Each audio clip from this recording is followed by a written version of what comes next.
میں نوٹ کر رہا تھا کہ قرآن مجید میں، بلکہ اکثر میں جو میرے پاس لوگ آتے ہیں نا کاؤنسلنگ وغیرہ کے لیے، انہیں میں سمجھاتا ہوں کہ دیکھو قرآن میں کوئی بھی ایک سٹوری بھی ہوپ لیس نہیں ہے،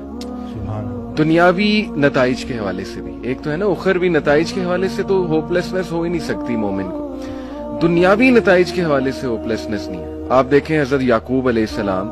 ان کا غم اس لیول کا تھا کہ اتنا روئے کہ اندھے ہو گئے، لیکن ایٹ دی اینڈ بیٹا بھی واپس ملا،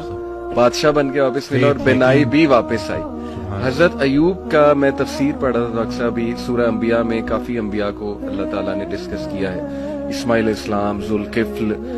سلیمان، داؤد، سب کے بارے میں نا پھر اللہ کہتے ہیں کل من الصابرین، all of them were patient, اور اللہ تعالیٰ نے ان پہ رحمت کی۔ بہرحال تفسیر میں پڑھ رہا تھا کہ ایوب علیہ السلام کو اللہ نے بہت پین سے گزارا،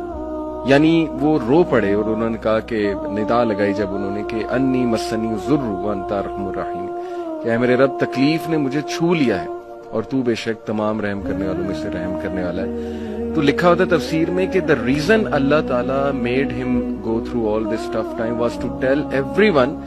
کہ میں اپنے پیاروں کو تکلیف سے گزارتا ہوں، یہ نہ سمجھنا کہ میں تم سے ہیٹ کرتا ہوں یا میں جو ہے وہ کوئی تمہیں پنش کر رہا ہوں، کیونکہ دیکھو اگر ایوب گزر سکتے ہیں اور انبیاء گزر سکتے ہیں تو مے بی اس میں کوئی بہت بڑی حکمت ہے، پین میں، غم میں، تو لیکن یہ کہ اینڈ میں ریلیف آیا۔ اللہ کہتے ہیں ہم نے اسے ریلیف دیا اپنے بندے کو، اس کے اولاد اسے واپس کی، وائف تو ساتھ تھی ہی لیکن یہ کہ اولاد بچھڑ گئی تھی۔ اسی طرح آپ دیکھیں زکریا علیہ السلام اولاد نہیں تھی، رو پڑے۔ مریم علیہ السلام کو ایک دن دیکھا کہ ان کے پاس پھل ہیں، بے موسمی پھل ہیں، تو دل میں خواہش کی اور نماز میں اللہ سے دعا کی کہ اللہ اگر تو بے موسمی پھل دے سکتا ہے تو تو مجھے اولاد بھی دے سکتا ہے، تو اس پہ قادر ہے۔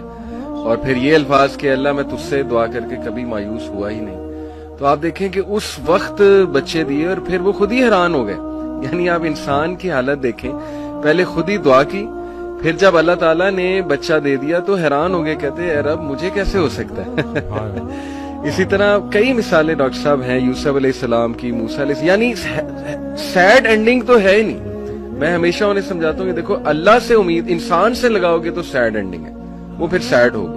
اللہ سے امید لگاؤ گے تو کوئی نہ کوئی ریپلیسمنٹ آ جائے گی، کوئی نہ کوئی راحت آ جائے گی، کہیں سے کچھ آ جائے گا۔ اللہ